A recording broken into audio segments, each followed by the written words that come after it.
Legacy building is now my passion project. It's about realizing that you have a limited lifespan and you want to leave something behind that is significant. It means thinking about death.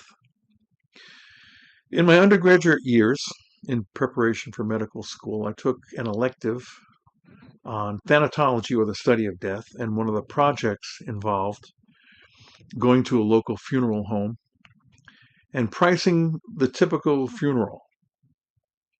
And in some cases, it might even be my own. Uh, with my skydiving hobby, this required me to think very much about the risks and consequences of engaging in um, high stimulus but potentially very dangerous sport. So, in planning my reserve procedure, I had to think about the possibility of death.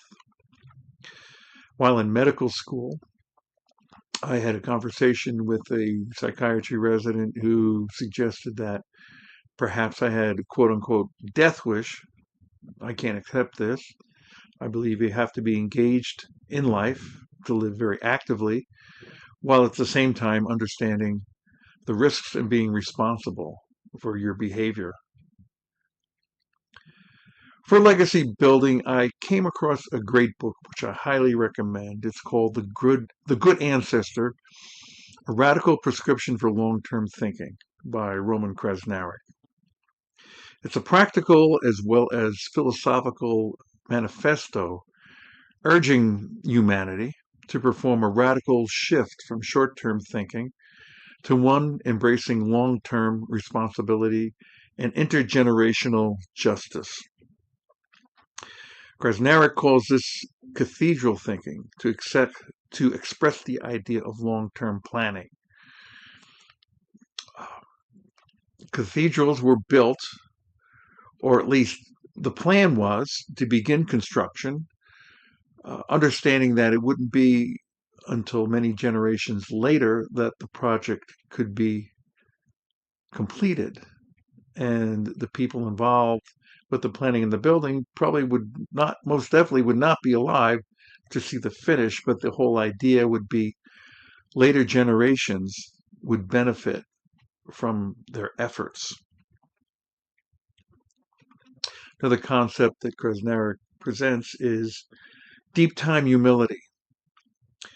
And this is, again, about planning beyond the present generation, suggesting that a lot of the projects we are engaged in should be focusing not on our immediate needs, but on the potential needs of generations to follow.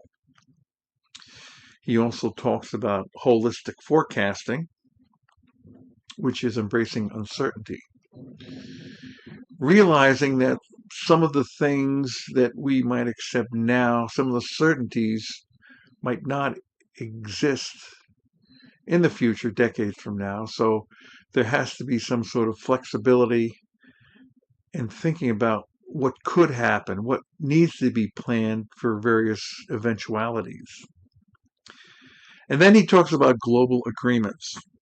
Global agreements is about transcending their narrow and sovereign self-interest and to think about problems that need to be approached on a global basis. And certainly when it comes to climate change, this is necessary. It's necessary for all the major entities, countries on planet Earth to have some sort of accepted plan to deal with changes, as each stakeholder has to contribute to ensuring that global change doesn't have deleterious effects.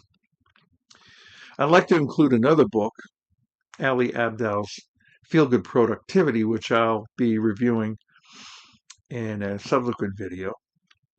But specifically, I want to talk about his last chapter, which is about alignment, which is about aligning your priorities for what you do with what you consider important or want to be considered important. Again, this is all about legacy. He offers an experiment. It's called the eulogy experiment, where you sit down and you write out your obituary, and the obituary should contain all the good things that represent your accomplishments. In this case, it's what you want to accomplish.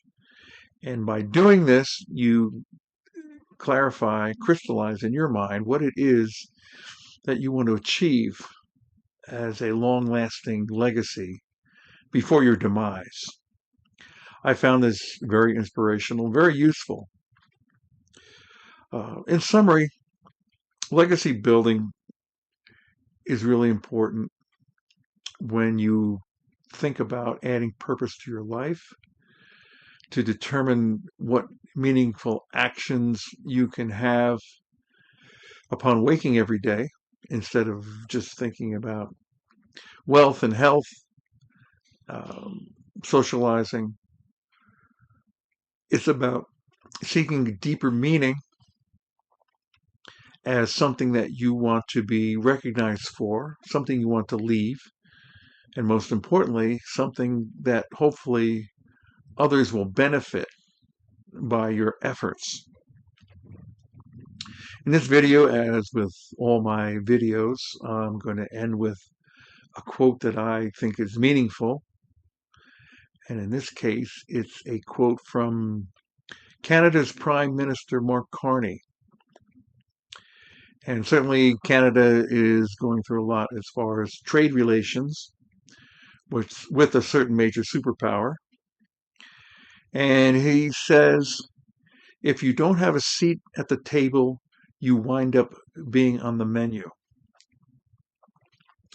Now, this is about having a voice, and it's very apropos of my overall project called Third Act Journey.